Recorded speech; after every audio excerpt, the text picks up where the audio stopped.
Aláròyé máa wí o. ọ̀rọ̀ bẹ́yìn yọ èyí lohun tí àwọn ọsibítù tí wọ́n ti fẹ́ ṣe àyẹ̀wò ẹ̀jẹ̀ ọmọ Mohbad sọ. Pẹ̀lú ìjà tó ń lọ láàrin ọ̀gbẹ́ni Joseph Alọ́ba tí í ṣe bàbá fún ọmọkùnrin olórin tó ti dolóògbé nì Ìléríolúwa Ọládìméjì Alọ́ba táwọn èèyàn mọ̀ sí Mohbad àti ìyàwó ẹ̀ Wùnmí lórí ẹni tó ní ọmọ tí wọ́n ní olóògbé fi sáyé. Méjì nínú ilé-iṣẹ́ ètò ìlera ìlú òyìnbó tí wọ́n mú láti ṣe àyẹ̀wò ẹ̀jẹ̀ bóyá Mohbad ló bí Liam tí láwọn kò ní lè ṣe é. Lẹ́yìn tí ilé-ẹjọ́ májísírèètì kan tó wà nílùú Ìkòròdú nípínlẹ̀ Èkó pa á láṣẹ pé kí bàbá Mohbad Wùnmí tó jẹ́ ìyàwó ẹ̀ àti ilé-ẹjọ́ mú ilé-iṣẹ́ àyẹ̀wò ẹ̀jẹ̀ nínú ìgbẹ́jọ́ tó wáyé lọ́jọ́ 24 oṣù kejì ọdún yìí láti lè yanjú ọ̀rọ̀ náà láì ní ọwọ́ àbòsí nínú ni ọ̀rọ̀ tó ti ń ṣe bí ẹni lójútùú yìí tún bá ọ̀nà míì yọ.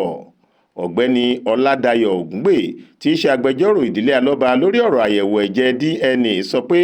méjì nínú ilé-iṣẹ́ àyẹ̀wò ẹ̀jẹ̀ tí kóòtù ti buwọ́lù láti ṣe àyẹ̀wò fún Liam ni wọ́n ti sọ pé ilé-iṣẹ́ àwọn kì í ṣe DNA fún òkú tí wọ́n bá ti gbé sínú yìnyín. Ògúngbè ní níwọ̀n ìgbà tó ti jẹ́ pé wọ́n ti gbé òkú ọmọkùnrin tó ti kú láti inú oṣù kẹsàn-án ọdún 2023 yìí sínú yìnyín, ohun tí wọ́n rò pé wọ́n lè fi ṣàyẹ̀wò yìí láti mọ̀ bóyá òun ló bí Liam ni tàbí kì í ṣe bẹ́ẹ̀ ni láti lo nǹkan kan nínú ẹ̀yà ara ẹ̀ yálà irun,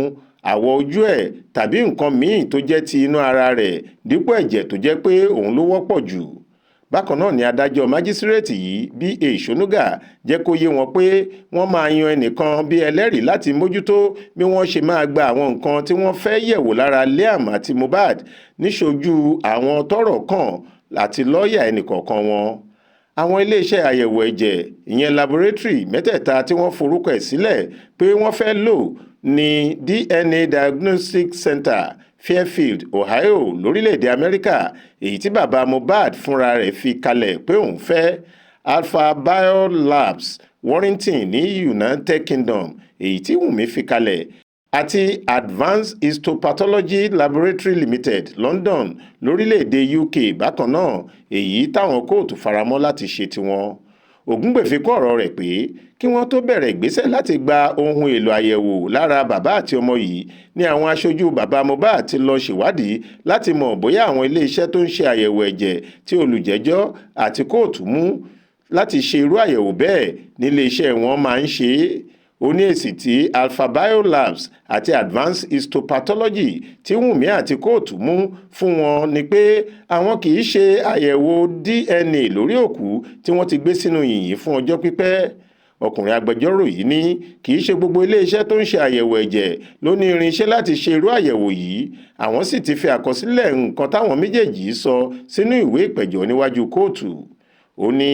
kí a jẹ́ kó di mímọ̀ pé kò tọ̀nà, bẹ́ẹ̀ ló jẹ́ ohun tó lè ṣì èèyàn lọ́nà nígbà tí a bá sọ pé ọ̀gbẹ́ni Joseph Alọ́ba ló mọ̀ọ́mọ̀ lọ mọ́ àwọn iléeṣẹ́ tó ń ṣe àyẹ̀wò ẹ̀jẹ̀ tí wọn kò dáńtọ́ tó tí wọn kò sì lè ṣe àyẹ̀wò tó ní ṣe pẹ̀lú kí a lo ẹ̀yà ara míì yàtọ̀ sí ẹ̀jẹ̀.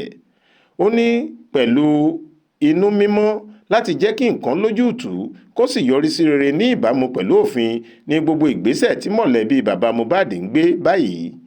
Ọjọ́ 2 oṣù kẹrin ọdún yìí ni ìgbẹ́jọ́ tuntun míì yóò wáyé níbi tí akitiyan láti mọ irú ikú tó pa ọ̀dọ́mọkùnrin olórin yìí àti láti mọ̀ bóyá lóòótọ́ òun ni Wùnmí Cynthia Alọ́ba bí Liam fún yóò ti tẹ̀síwájú. Monísọ́lá Sàká ló ṣàkójọ ìròyìn yìí fún Aláròyé. Faith Adébọ́lá ló kà á sétí ìgbọ́ yín.